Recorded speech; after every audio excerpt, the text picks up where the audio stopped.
Intlaltikpak mochipa nemi in tlatoli, amopolio in wewe clamantli. Upon this earth, the word lives forever. The ancient things do not perish. Hello and welcome to the World History Addicts podcast. I'm your host, Devin, and today we will be starting a new trilogy on the history of Latin America, starting with the very first people to live in the Americas.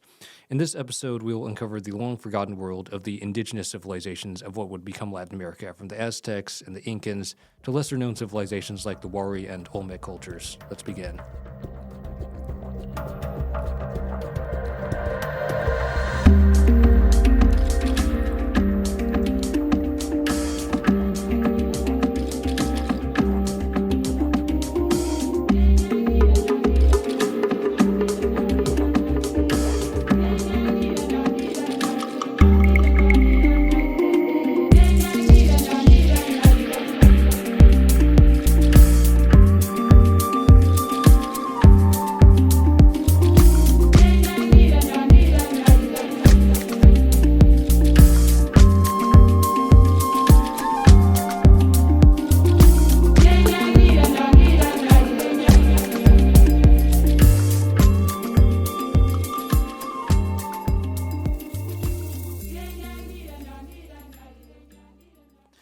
So, how did humans get to the Americas in the first place? The Americas were some of the last places in the world to become populated outside of some remote islands like New Zealand or Iceland or Madagascar, and that's largely because there were very limited avenues to reach the Americas from Africa or Eurasia in prehistory. The very first humans, or Homo sapiens, first appeared in eastern Africa around 300,000 years ago, and then they migrated north into what's now the Middle East 120,000 years ago. And then from the Middle East, they migrated west and north into Europe and east into the Asia-Pacific region closer to 77,000 years ago.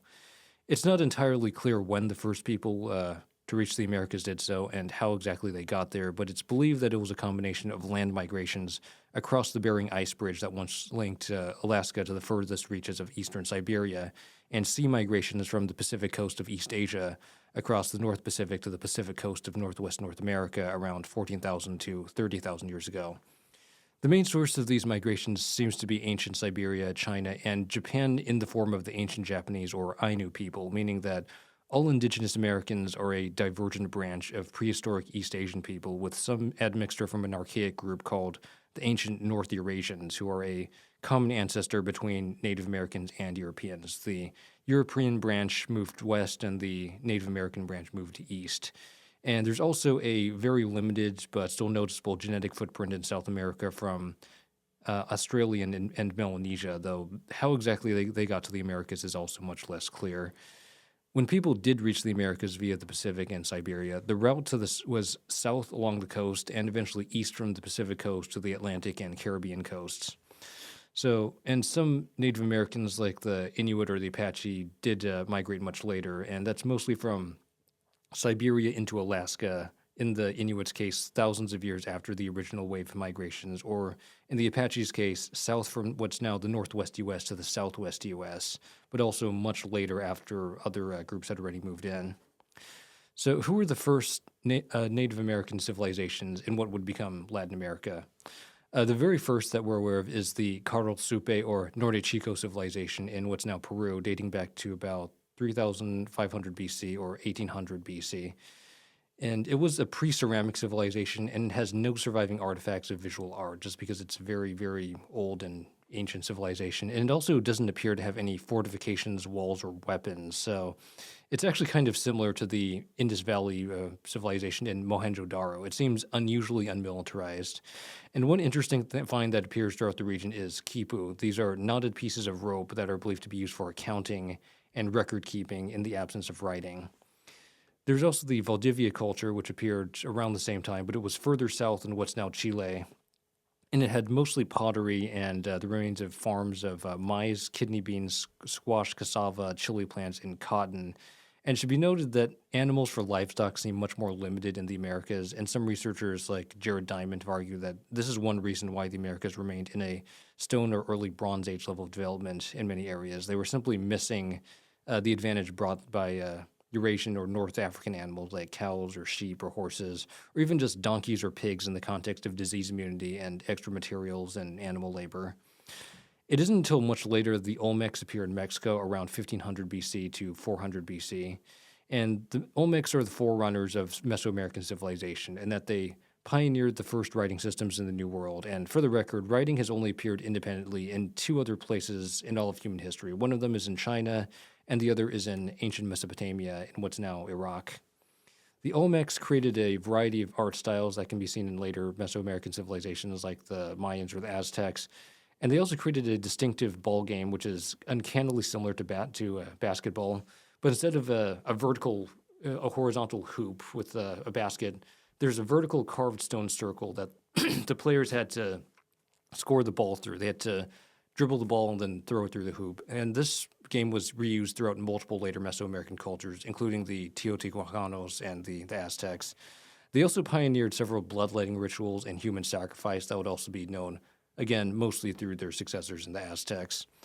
And one of the more controversial aspects of the Olmecs is these massive stone head statues, which have kind of been argued to look like African faces.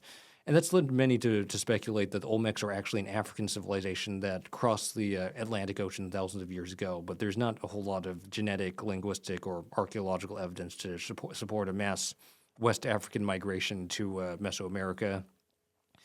And that's also ignoring the fact there isn't even a large stonehead tradition in Black African art.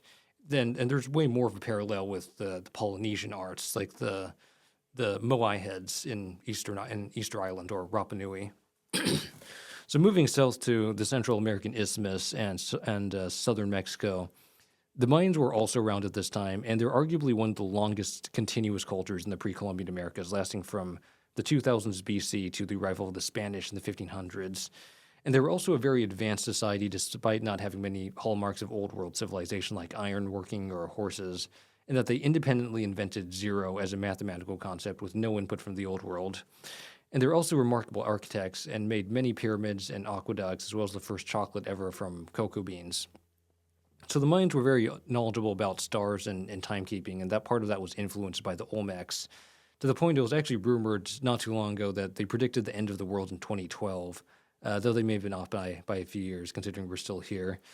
But what did end was the Mayan civilization itself, which had a mysterious downfall in the 800s and 900s AD, and that's long before the Spanish arrived in the 1500s. And the reasons for this are still being debated. It's not entirely clear if there is one single reason why.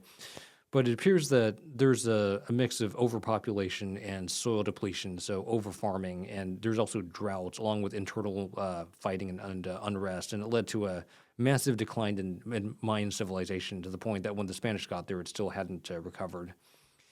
To the south of the Mayans in South America, there's the Chavin culture, which is kind of like the equivalent of the Olmecs in Mesoamerica, because they were a foundational Andes civilization, and they set the framework for later cultures like the Incans.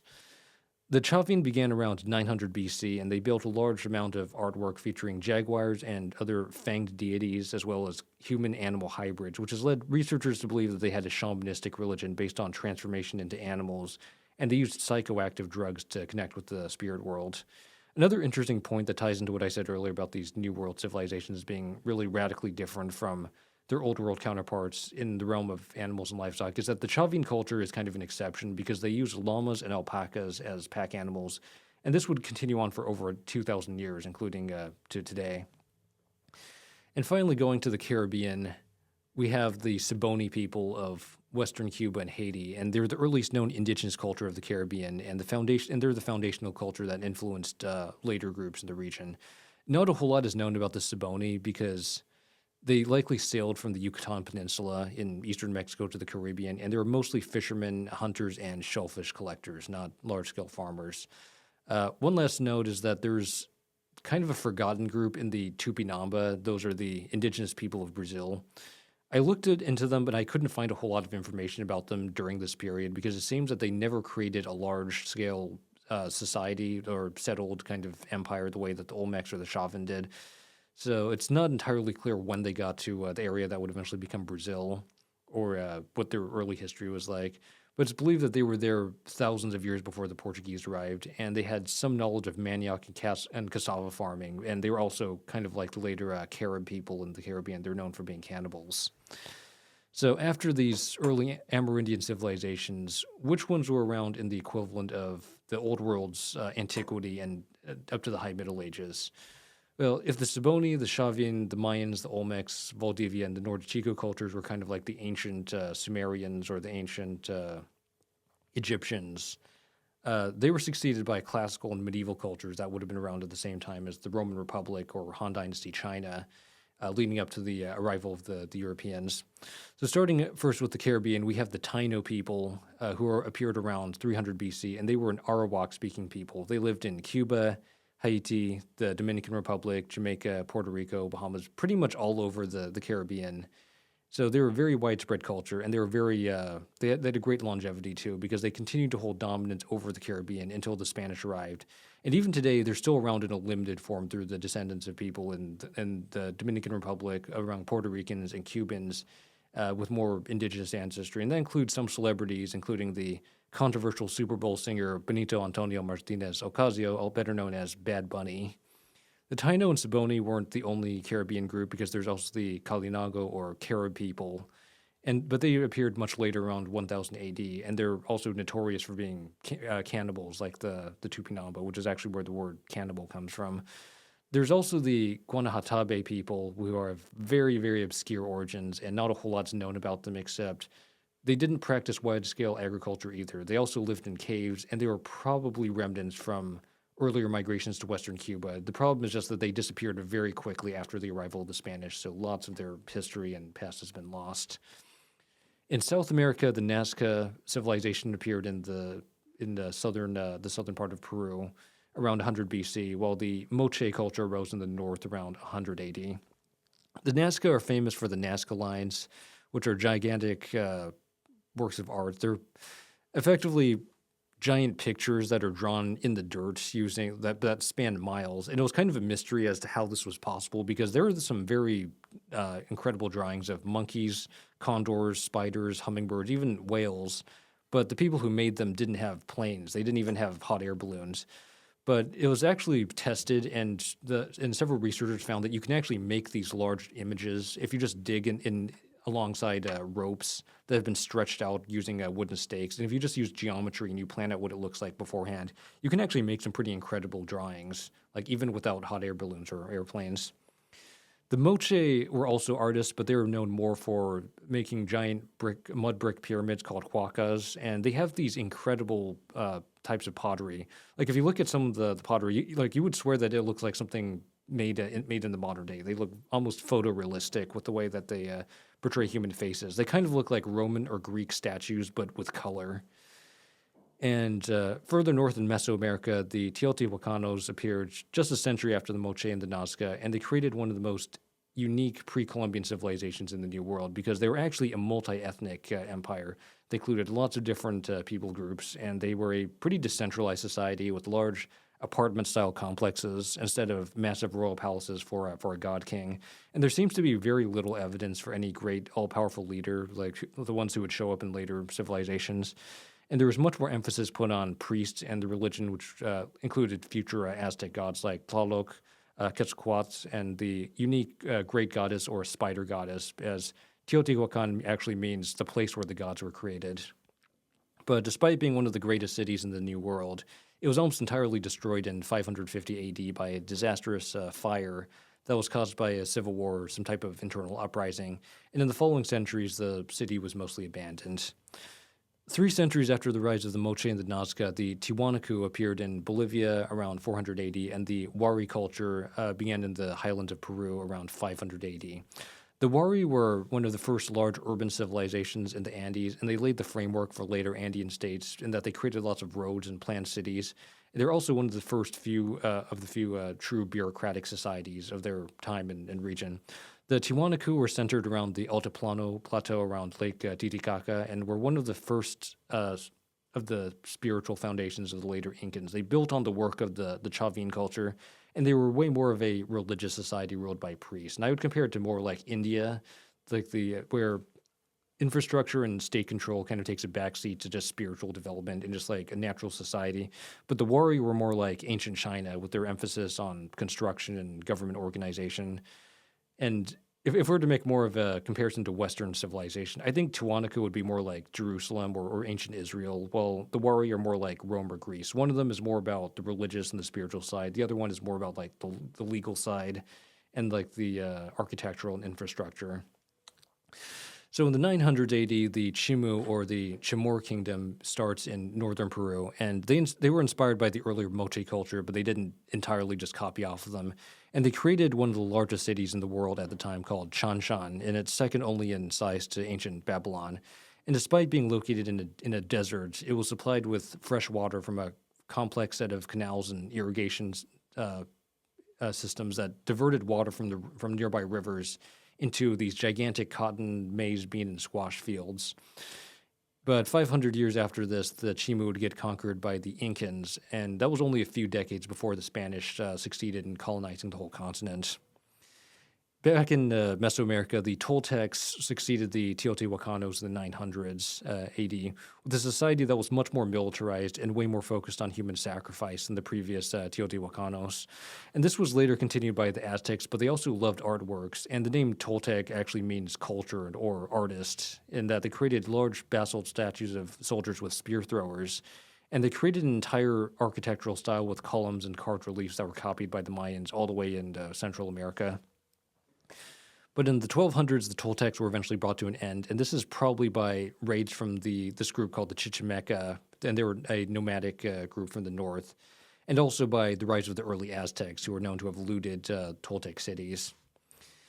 And in the southernmost tip of South America, in Chile and Argentina, the Mapuche appeared as a distinct group around 1000 AD, and they became a very fierce confederation of tribal raiders who would resist the expansion of the Incans, often despite being heavily outnumbered and facing off against professional armies. So what was the culture of these different indigenous American civilizations like? Well, there was a great amount of diversity across the pre-Columbian Americas because you have both Inuit or Eskimo people in the far north, and then you also have desert Aztec and Mayan civilizations around the tropics. But even if you only count the areas that would become Latin America, so no Canada, no northern United States, and no Great Plains, it's still full of very widespread distinct cultures, though they shared some common roots. Like you can see large stepped pyramids from Mexico to Peru, and many of them still used obsidian knives instead of metal blades. The climate was generally hot, but it did kind of vary, as there are some parts of the Andes that were cold, and the southern cone is actually very similar to the northern United States or the northwest part of Europe. So people in the northern part of South America or Mesoamerica and the Caribbean wouldn't have worn very much. They would have just had maybe a loincloth or a light cotton tunic. And even armor that was worn into battle by Mesoamerican warriors could actually be very little, not much more than just like a padded cloth vest meant to stop arrows or to cushion club attacks. So in the New World, there wasn't really any equivalent of parallel evolution to monotheism that came to dominate much of the Old World prior to the arrival of the Spanish, because religion in the pre-Columbian Americas were centered kind of around the circle of life, with death viewed as kind of like the fertilizer for new life. And the natural orders created by multiple powerful deities. Some were more powerful than others, but none were really like all-knowing or omniscient or omnibenevolent. There was no Yahweh or God or Allah within the pre-Columbian Americas. And though there were many different languages, and there's vastly more than there are today because unfortunately many of them were lost during colonization. But we do know that some major ones like Nahuatl survived, and Quechua survived in the Andes. And there are some smaller ones too, like Mayan in Central America or Aymara in Paraguay.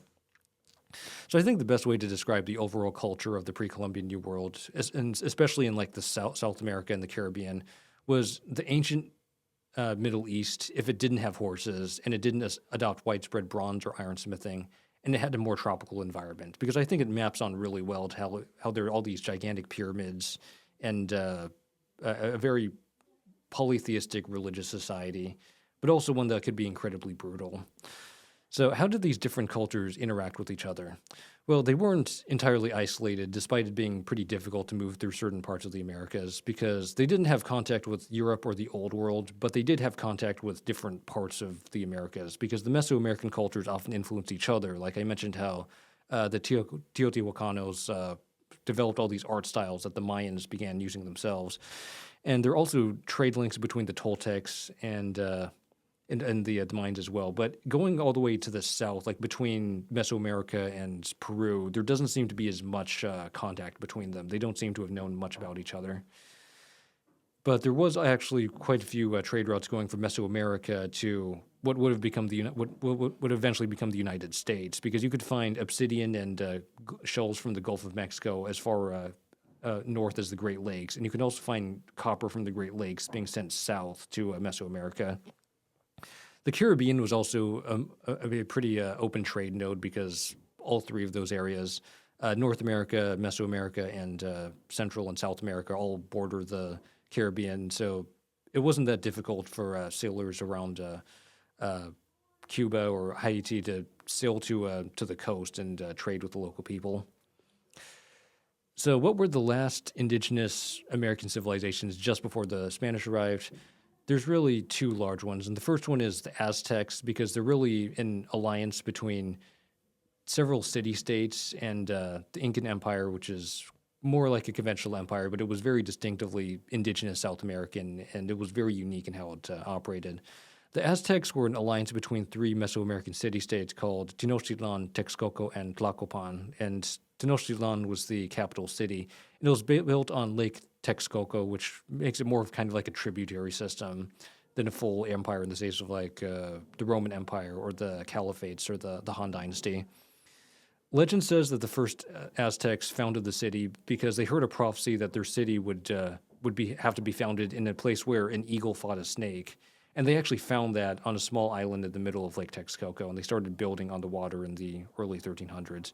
Building a city on the lake meant they could actually farm inside the city because they could build these floating islands made out of dirt and reeds called chinampas. They didn't invent them themselves, but they just used the chinampas to a much wider extent than pretty much any previous civilization in Mesoamerica.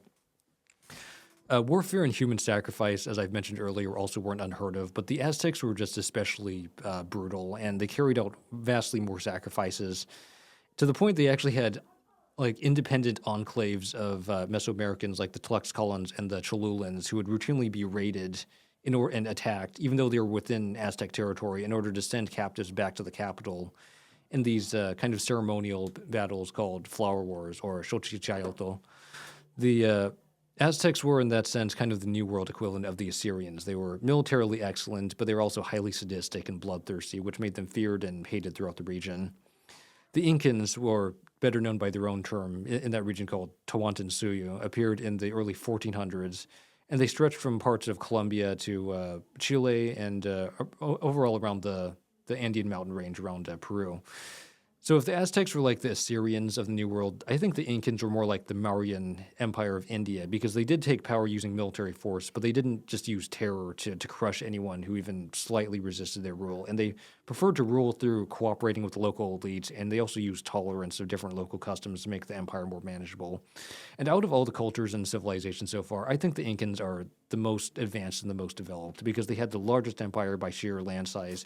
And I think they had the best bureaucracy in the New World. They had records and a centralized state-planned economy that has actually been described to some degree as like communism if it worked at a large scale for a long period of time, because it was actually very effective despite not even using money. Instead, they used the mita. They used a labor tax where a citizen would be required to work on government projects that, or just some kind of public works infrastructure building that benefited the local area. And Incan soldiers would actually often not even carry weapons or equipment with them because when they were traveling throughout the empire, because there would always be armories or warehouses that just would have whatever they would need. But by 1491, the end was drawing near, and no matter how powerful the Incans or the Aztecs were, it wouldn't be enough to stop the old world from showing up and rewriting the rules of everything they had ever known. In conclusion, what can we take away from this long, mysterious, and often forgotten history? First, the Americas were a radically different human ecosystem from the old world of Eurasia and Africa, and that many of the developments taken for granted in ancient civilizations from Rome to Egypt to China, like the chariot or the iron sword, or by the end of this episode in 1491, gunpowder, the Americas did not have any of this and was still at the level of a Bronze Age or even a Stone Age culture by the early modern era. This shouldn't be taken to mean that nothing ever changed in the New World, because there were still developments being made, even without anyone from the old world. Like they invented the Chinampas, they invented lots of different artworks, they created the Nazca lines, and also the Incan and Aztec empire still spreads, albeit at a much smaller scale and a much larger time scale than in North Africa or Eurasia. And it's also rather surprising that entire civilizations rose and fell. Like the Mayans rose up for many centuries and then they declined before anyone from the old world ever showed up. And multiple major cultures did the same too. Like in Mesoamerica, you have the Olmecs being replaced by the Teotihuacanos and the Toltecs and the Aztecs. And another concept I think the Americas prove is that a small bottlenecked group of people, like the migrants who traveled from Siberia and the Pacific to the Americas, can branch out and diversify pretty enormously, both genetically and culturally, as all indigenous Americans from the Apache and the Aztecs to the Incans and the Taino, the Mapuche, Tupinamba, including the people in what would become the United States of America, like the Cherokee and the Wampanoag, were all ultimately the descendants of the same people who had traveled from East Asia and Siberia into the Americas. So in conclusion, the tale of the pre-Columbian Americas is a mysterious and often forgotten story, and it shows how people can develop and adapt in a wildly different kind of way if put under different constraints, and how past ages of history like the Stone Age or the Bronze Age aren't really just previous stretches of time that are just like the way they are because they're a certain time ago. They're the result of different ecological and geographic features that push a specific set of changes in how people behave, and we will see how all of this changes in the next episode when the Old World and the New World collide in 1492. Thank you for listening in to the first part of the Latin American History Trilogy. Part 2 will be coming out soon, and it will be about the colonial history of Latin America leading up to the Wars of Independence in the early 19th century. You can check out our Instagram page at World History Addicts Podcast to stay updated for new episodes and releases. Also, be sure to subscribe to my friend Dwan's podcast at Entertainment Fanatics Pod. Thanks again, and stay tuned for the History of Latin America, Part 2.